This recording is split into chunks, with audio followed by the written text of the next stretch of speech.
जी राधे राधे। गुरुजी मैं अब से 15 दिन पहले आपके पास आई थी, वहाँ मुलाकात हुई थी जिसमें मैंने जो है आपको एक पत्र लिखा था। गुरुजी मैं इतनी परेशान हो चुकी हूँ। किससे किससे परेशान हैं आप? रोइए मत, बताइए क्या परेशानी है आपकी, हमें बताइए। गुरुजी रोज सुबह उठती हूँ, एक समस्या मेरे सामने खड़ी होती है। कौन सी बताइए। मेरी माता जी। गुरुजी राधे राधे।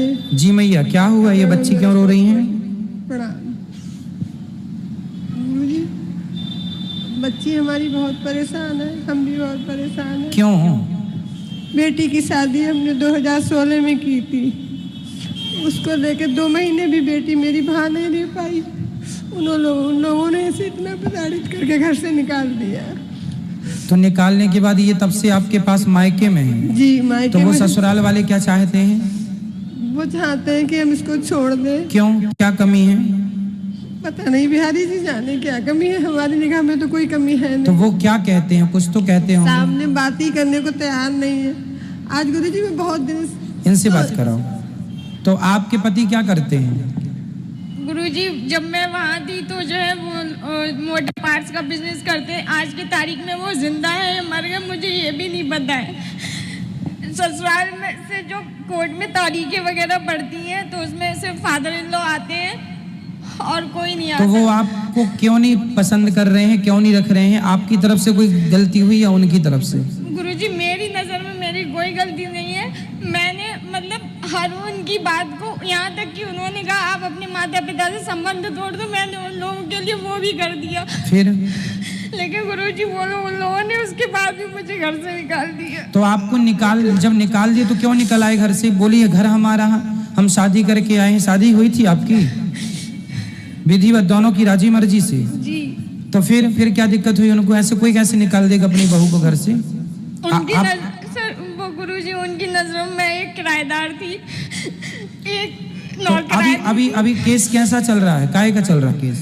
गुरुजी वही जो आजकल के वकील लोग बताते हैं, वही सारा खर्चे को लेके। और तो क्या तलाक डिवोर्स का चल रहा है? गुरुजी मैं ना, तो डिवोर्स वो चाह रहे हैं क्या? गुरुजी वो लोग चाहते हैं, मुझे ऐसा लगता है, पर गुरुजी मैं नहीं चाहती। तो आप उनको फोन लगाओ, आपके पति का नंबर है आपके पास? गुरुजी नंबर बदल लिए सब लोगों ने अपने। तो आप कितने दिन से अपनी माँ के पास हैं? गुरुजी आज 6-7 साल हो गई है। तो आप क्यों इतने साल से आप घर जाने की कोशिश क्यों नहीं की? गुरुजी एक बार गई थी, एक FIR हो गई मेरे खिलाफ। जब आप गई तो FIR करा दी? जी। क्यों? कि मेरे घर में जो घुस के मार पिटाई करी है। अच्छा। मैं और मेरी मम्मी गए थे वहाँ पे। तो आपको अकेले जाना है और अपने घर में रहना है, वो आपका घर है। गुरुजी वो लोग नहीं घुसने देते हैं।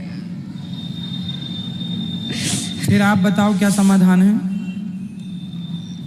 गुरुजी बस आशीर्वाद दे दीजिए। आशीर्वाद है। बच्चे हैं आपके? शादी अभी कितनी उम्र है आपकी? मेरी गुरुजी 28 साल।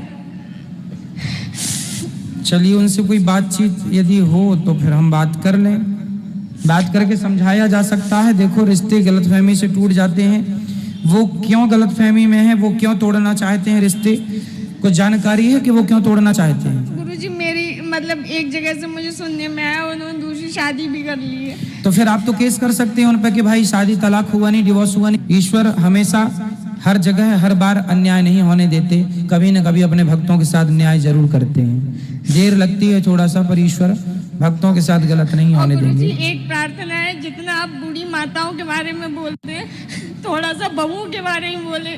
बहुओं के बारे में कैसा? जैसे बहुएं, जो कुछ बहुएं ऐसी हैं जो बूढ़ी माताओं को घर से निकाल देती है, तो कुछ माताएं ऐसी हैं जो बहुओं को घर से निकाल देती, जैसे कि मैं। आज की कथा में हमने ये बात बोली है, शायद आज की कथा में बोली है कि सासों को भी बहुओं के साथ मिलजुल के, बहुत अच्छा आज की कथा में हमने बोला। तो आज ही हमने बोला है बेटा, हमारी ओर से तो देखो समाज में जो बातों की जरूरत है उस ऐसा समाज का, घरों का ऐसा कोई मुद्दा नहीं है जिस मुद्दे पे ये दास अनिरुद्ध बातें ना करता हो चर्चा। इसलिए ताकि लोगों के जीवन में सुधार आए, कैसे रिश्तों को निभाना है, कैसे चलाना है, सब कोशिश तो हमारी है। भगवान आपको कभी दुख ना दें, कभी आपके जीवन में कोई संकट ना आए, यही मेरी प्रार्थना रहेगी। आप सदा खुश रहें और आप रोइए मत। देखो, जीवन काटना है, निर्णय लेना है, रो कर नहीं, खुश रह के करो। खुश रहोगे तो विचार अच्छे आएंगे, कुछ कर पाओगे अपने लिए, नहीं तो रोते रोते जिंदगी और आप बीमारियों का घर बन जाएंगे। राधे राधे महाराज जी, ये मेरी बहन है और मेरी माता जी हैं। मैं बरेली से हूँ और मैं हरिद्वार में जॉब करती हूँ। मुझे आपसे कुछ ये पूछना है कि मेरे मन में बड़ी दुविधा रहती है। मैं माधव जी की सेवा करती हूँ। अब मैं हरिद्वार चली गई तो जब मैं लेकर जाती हूँ इनको तो सुबह में सेवा कर पाती हूँ, शाम में दोपहर में ये अकेले रह जाते हैं, और जब नहीं ले जाती तो मुझे अजीब सा लगता है। और फिर भी मैं हरिद्वार में क्या करते हैं आप? रिलैक्सो का फुटवेयर है, उसमें HR में हूँ मैं, तो वहाँ जॉब करती हूँ। लेकिन जब नहीं ले जाती तो मुझे अजीब सा लगता है। ले जाती हूँ तो एक तो मैं ध्यान नहीं रख पाती दिन में, दूसरा ऐसा लगता है कि घर से माधव जी चले गए तो घर में सबका ध्यान कौन रखेगा। कोई बात नहीं, तो अपने साथ रखा करिए उनको घर में, जब आप आए तो पूजा पाठ कर लें। तो रूम बंद हो जाता है ना। कोई बात नहीं, ठाकुर जी तो रहे आएंगे। ठाकुर जी की बात कर रहे हैं ना आप?